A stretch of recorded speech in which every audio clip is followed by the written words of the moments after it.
My name's Joel Cohen. I'm a Associate Fellow of the Academy of Ideas. I'm delighted to be chairing this session titled Housing Does Renting Make Us Rootless? It's been partnered with the Belonging Forum. I think lots of the starting point of how we came to thinking about these sessions has been the findings of some of the Belonging Barometer research, notably for this session, the renters reported being more likely than the general population to feel lonely. And because the battle is a place for conversations with the public and in public, I thought this session would be a good opportunity to unpick kind of how bricks and mortar shape our lives, if at all. And it's particularly important now because the government has committed to building 1.5 million homes. There are questions, I think, that need to be asked about whether or not those homes should have a social purpose as well as an economic one. And we should have a bit of a think about some of the trends that are affecting our lives and the houses that we live in, like, whether or not staying in the family home longer, a growing trend, should be considered a, hallmark of a strong community or actually an indicator of an economic crisis. So to help us explore whether or not our houses have an impact on the lives that we lead in them, I'm joined by a fantastic panel who I hope are going to help us unpick some of the underlying assumptions going on when we talk about the UK's housing crisis. I'm going to introduce them in the order that they're going to speak. So first up, sitting to your far left, we have Liam Halligan, who's a Sunday Telegraph journalist. He's also author, podcast host of the Planet Normal podcast, which has been recording at the festival and is a must listen. And he's author of Home Truths, the UK's chronic housing shortage. We're delighted to have him back at the battle. We'll then hear from Alex Cameron, sitting on your far right, who's an editorial designer, a design and cultural critic, and also a co-producer with me of this session. And we're delighted to have him. We'll hear from James Usel, sitting close to me, who is the head of external affairs at Priced Out, a housing campaigning organisation, and he's also a fellow and a commentator with the free market think tank, the Adam Smith Institute. Finally, we'll hear from Sheila Lewis, who is an experienced management consultant and has served on the boards of many a housing association and is currently the chair of a housing association in the west of England. So we've got a broad range of perspectives to start us off with. And we're going to give each member of our panel about 5 minutes to introduce. Liam, are you able to kick us off? Thank you very much. Nice to be back at the Battle of Ideas. I'm going to keep my comments brief. We've got a great panel here, lots of knowledgeable people, and I'm sure there's lots of people in the room with a great deal to say about this subject. Does renting make us rootless? It all depends on agency, on freedom. It depends on what you want to do, and if you're prevented from doing what you want to do, and what you want to do is reasonable and legal, then society is much diminished. And my point is there's lots of people renting who don't want to be renting. And that's a major distinction. Now, about 20 odd years ago, 25 years ago, the rental sector was just 10% of all households in the UK. And now it's 20%. Some of that is a good increase. It's because people are moving around the country, they're being mobile. Renting's a really useful option when you've got a job somewhere else. Maybe you're between jobs. Maybe you're between families, as it were. Family breakdown. Renting often helps. Renting's a rite of passage when you're a young person for many people, in many households. And it's great that there's a vibrant rental sector in this country, but there isn't. Because there is a fundamental shortage of homes, so rents are insanely high in many parts of the country. It's not just a London and the South East phenomenon. A few brief points. Home Truths was a book that was meant to be a love letter to home ownership because I come from a first generation home ownership family. My mum grew up in a council house, 10 kids. My dad grew up in a hut in the west of Ireland. So for us to have a home, albeit a very modest Pebble Dash 3-bedroom semi in a crappy London suburb, was hugely important to my family, to my parents' sense of themselves, and to the security in which my brother and I grew up, albeit the security of running a tiny building company in the 80s, which wasn't particularly secure, but that fact that we owned that home made all the difference to us. You've now got in this country many young people, and I'm sure we're here from priced out, who are renting, who don't want to rent. A few numbers from Home Truths. Back in 1991, the average age at which a woman in the UK had her first child was 27. By 2018, it was 28. Not much change there. The distinction was that in 1991, 9% of women who were 27 were in rental accommodation. And in 2018, 45% of women who were of first childbearing age were in rented accommodation. And lots of people, totally understandably, don't want to have a family if they're in a group house with their mates from university. They don't want to have a family if they're in rented accommodation. They want to have a family when they feel that they've put down some roots and at least they're paying their own mortgage rather than someone else's. And this lack of homes to buy is now messing badly with our demography. It's a major reason for the fact that we're only barely above the replacement rate. The population, the natural population, is pretty much diminishing. It's just a mathematical reality. And I think that's largely because lots of young people, it's much harder for them now to get a foot on the housing ladder than it was just a generation ago. And, renting makes you rootless if you can't even afford to rent.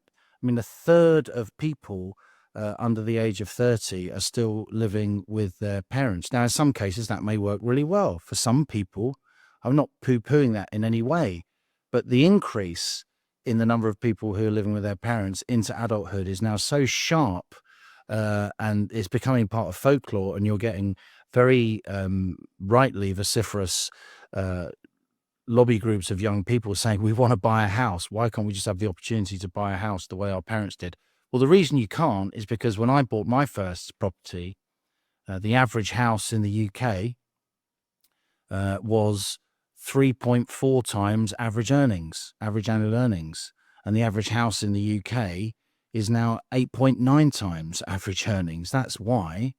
And that's not just a London and South East thing. That's in many parts of the country. And how many people on Twitter do I have to rebuff who say, oh, it's all right, 15% interest rate, we just didn't eat so many avocado sandwiches? That's nonsense. It's much harder for my kids' generation to buy a home, even though interest rates are relatively low, because the homes are so many more times a multiple of average income. And anyone who just doesn't understand that doesn't understand maths. Final point. My final point is that there is one key area where renting unequivocally makes you free, and that is social housing, and may I say, housing associations. Now, if you read Home Truths, it actually turned into a book that was about a third or even a half about social housing, because the more I wrote about home ownership, the more I realized I'd have to write about social housing too. It's so much better for people who are low income, who can't afford a home on the open market. And there are many good working people of whom that is true.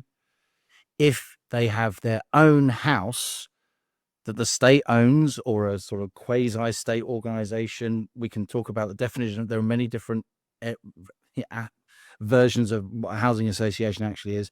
It's much better if they have a secure home that somebody else owns and they rent either social housing, which is much lower than market rate, or housing association, which is less than market rate, rather than putting them in private sector rental accommodation paid for by housing benefit. Final point, the housing benefit bill is now almost £30 billion a year, which is just state money that goes down the drain. Far better to the state to own or facilitate the creation of those houses and put low-income households so they have a secure family home as well. They can build families, they can build neighbourhoods and communities. Thank you. Thank you very much, Liam. Alex, over to you. Okay, in order to try and illustrate where we've been and where we're going, I'm going to talk about my life, my lived experience. And as we know, lived experience trumps every other analytical tool in the toolbox, so I win. So my mum and dad lived in two houses for the whole life, and brought up a family of five. Council houses, And it's important to stress, as I think Liam was starting to hint at, there is renting and there's renting. So renting off the council in the past is not the same as renting in the private sector at the minute. My mum and dad, when they rented their council house, knew that council house more than likely was for life. So it immediately was theirs. So it was irrelevant whether they owned it or they rented it. They had a safe place to live, to bring up a family. And that generation, working class generation with it, didn't even aspire to own their houses. It was both unnecessary and unaffordable. So renting, certainly in this respect, council houses, I think was an important driver in the creation of vibrant communities, and I don't think it can be or should be underestimated. In the 60s and 70s, I'm the baby in my family. I've got 4 siblings. In the 60s and 70s, where we lived in Glasgow, the community was pretty much organised around heavy industry. My dad worked in the shipyards. My mum ruled the roost. Everything that we done when we were children was organised through the shipyards, through the union, and through, co-op societies and the like. So our Christmas party, there were like 4,000, 5,000 kids crammed into a cinema, and that was organised by the shipyards or by the trade unions. Our holidays, also known as the Glasgow Fair, where the shipyards shut down for a fortnight, everybody went on holiday at the same time and often to the same place, Blackpool. Adult social life as well was organised through the workplace as well. My dad drank in the same social club. It was legal to drink until he popped his clog. The same pub pretty much every night as well. It was a social club organised by the membership and funded by the membership, except Women's Night, which was a Monday night. That's when my mammy was allowed to go. So I think it's I hope you don't think I've got a romantic view of this. I completely rejected in my youth that way of living, kind of punkish attitude. By the time my siblings started to fly the nest, that world had already begun to unravel. What was seen as fairly safe employment was starting to look really shaky. And these houses that Liam talked about, my mum and dad moved for what was called a single end. So you had a glory hole with a double bed in it, a kitchenette, and if you were lucky, another bedroom. They moved for that to an inside toilet, bath, bathroom, and all the rest of it in 3 bedrooms. So it was a real move up. That kind of stock, by the time I was kind of starting to grow up, was starting to degrade at a horrible speed. So people were wanting to get out. My brothers and sisters have all lived in 1 or 2 houses for their whole lives. I've lived in 28. I counted it last time. So they just got sort of their way around the collapse of the council houses was to buy. That they were the first generation to be able to do that. Whereas I rented, and as I say, I rented nearly 30 flats in my lifetime until I managed to buy one. To cut it short then, my generation was the arse end of what was a really stable, community-oriented way of organising society, and it should be stressed, the connection between that and the world of work. So private renting and the housing crisis is very real. We need to build new homes. But I want to pose the question or suggest that it is not private renting or renting in general is not the main driver of a sense of rootlessness in society at the minute. I think we have to broaden that discussion out. We can't afford to ring fence housing and building. It's more than bricks and mortar. Thank you so much, Alex. James. So I'm 23 and I spend over 50% of my income just to live in London. I am crammed into a small room with a single bed in a shared flat. And according to reports, I won't be able to afford my first home until I'm 37 years old. So I've got 14 more years of saving up before I am able to buy my very own small little room and my very own single bed. And I think the reason behind this is simply because since the Second World War, England has failed to build enough houses. This is largely due to an over-complex, arcane, restrictive planning system that makes it incredibly hard to get new homes built. I think, as a result, house prices have skyrocketed, and that's made it extremely difficult for peoples and young family in order to afford their own homes. I think the economic solution to this is plain as day. We need to build more homes. So Priced Out, the organization that I do some work for, was founded in 2006 as a reaction to the sharp rise in house prices, which the media at the time celebrated.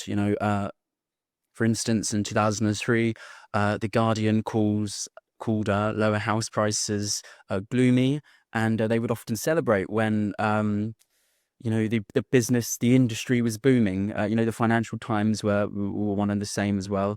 And I think, it's easy to see why people saw rising house prices as a good thing back then. Between 79 and 2006, real house prices, they grew sevenfold. And I think, you go to 96 to 2006 as well, just 10 years, they increased to twice the rate of incomes. That's just mental. Since about 70% of homes were owner occupied at the time, most homeowners obviously benefited from those policies that pushed prices higher. And obviously we've got to go and pick up the slack now. I think, at the end of the day, these policies pushing up house prices overlooked a growing number of people who were being priced out of the market, and name drop there. By 2006, a third of working households under 40 couldn't afford to buy a home, and the poorest were spending 25% of their income on housing. So, obviously, looking at my generation, it's now doubled. Over 21 million people were living in overcrowded conditions, and homelessness had surged. So with the use of temporary housing and other sort of eccentricities in that aspect, they've doubled since 1997. So I think if you look at the history here, since 1947, the UK's land use planning system has just made it incredibly hard to build homes and just, I guess, meet the growing demand for them. While some rules have definitely changed, I think the core idea that all developments need state approval has stayed the same. And this is unlike many of our counterparts in Europe, in which we are currently bottom of Europe in terms of new homes. So I think when you look at things like, when you look at regulations and people regard them as necessary to manage the downsides of development like cladding, I think, they make a very good point. But I think the British system is set up in such a way that almost guarantees housing shortages. I'm sure Liam knows one of the regulations right now is that, and I don't want to get this wrong, is that a new home cannot be built if a window is more than roughly about a metre off the ground, because they're afraid someone's going to fall out. A metre drop, that is. And so, yeah, thank you very much. I didn't avoid it. I think I'll just cut it short then, scroll to the end. To conclude, it's glaringly obvious that the UK's housing crisis stems from a restrictive planning system that has stifled development for decades. I think obviously while rising house prices have benefited some, they have caused deep and lasting harm to many others, particularly young people and low-income families. I think the solution is straightforward. We just need to build more homes, and we need to do that by reforming our planning system to encourage development. We can address the housing shortage. We can improve improve living standards, and we can unlock greater economic growth, and it is 100% a supply side issue. Thank you. Thank you, James. Okay. As soon as our speakers are done, I'm going to come straight out to the audience. So we're going to hear from Sheila, but do get your questions at the ready. Addressing the Belonging Forum's recent study, which showed a correlation between renting and a lack of belonging, I think the key point there is that we shouldn't confuse correlation and causation. They're two different things. I'll go on and explain a bit more than that. Secondly, I think the assumption, the question, if the answer is yes, renting causes rootlessness, then clearly the solution would be to remove renting and just have people in shared ownership or ownership. And I think that's a technical solution to what is actually a social issue. So to expand on my first point, I think if you look back to not that a recent history, recent for me, maybe not for some of you, back to the 50s, I would say that was the high point of a sense of belonging, a sense of community. And only 35% of the population today rent. But in those days, in the 50s, 70% of the population were renting their homes. Only 30% actually owned their homes. So even though there aren't any surveys in the same way as the Belonging Forums carried out their survey, there was Wilmot and Young's Family and Kinship in East London. There was the Mass Observation Project, both carried out in the 50s, which actually gave detailed accounts of what life was like in Britain in those days. And they provided qualitative evidence of a shared cultural identity and local community involvement, suggesting that a sense of belonging was really prevalent then. And I think people had a very much a shared sense of purpose in terms of rebuilding Britain after the Second World War. But there were also communities built on adult solidarity, which I mean by cultural expectations of people looking after each other, people looking after their children. Now the idea of somebody telling off somebody else's children in the street or helping them is immediately suspect. So, but in those days, there was a cultural sense that that's what you did. So I think from that we can see that sense of belonging that was prevalent as at the same time as renting was the majority form of tenure. So I think that gives the answer to that. You might argue that renting today is different, but there were no rent regulations between 1957 and 1965.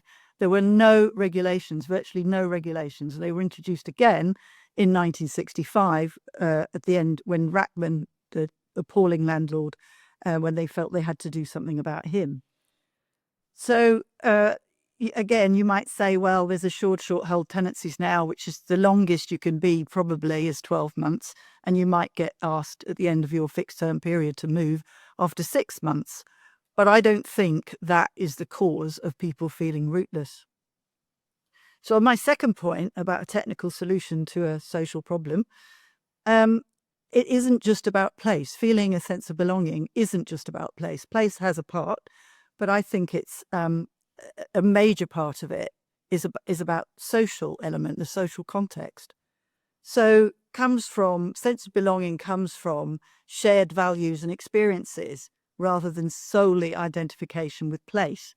Identification with place in a rural area might be where people get their sense of belonging. But in an urban area, people have social connections which run across a huge area. I mean, it takes you an hour to get from one side of London to the other, but you still have social connections across the whole of the country, across the whole of the area. But only 1 in 10 of 30 to 34-year-olds live close to their parents now. And actually that means that the intergenerational continuity that there used to be, that Alec was talking about, that was the backbone of, communities in the 50s and 60s just isn't there. So I think that, I'll cut this short now. One of the other issues that the Belonging Forum's measure of belonging was about feeling lonely. And I do think that, and renters feeling more lonely than anyone else. And I think the experience of history suggests that loneliness is something which all humans suffer from at some point. But it's the context now which has changed. So in recent decades, society engages with loneliness in a very different way to the way that it used to. It's been completely pathologized. Add to this the relentless policy drives from successive governments on owner occupation. I think it's not surprising that renters feel a bit rootless about where they are. But, owner occupation isn't always secure. And the recent things, negative equity after 2008, the cladding issue that's affected nearly 2 million people, 2 million households. So that isn't always secure, and you need that for a sense of belonging.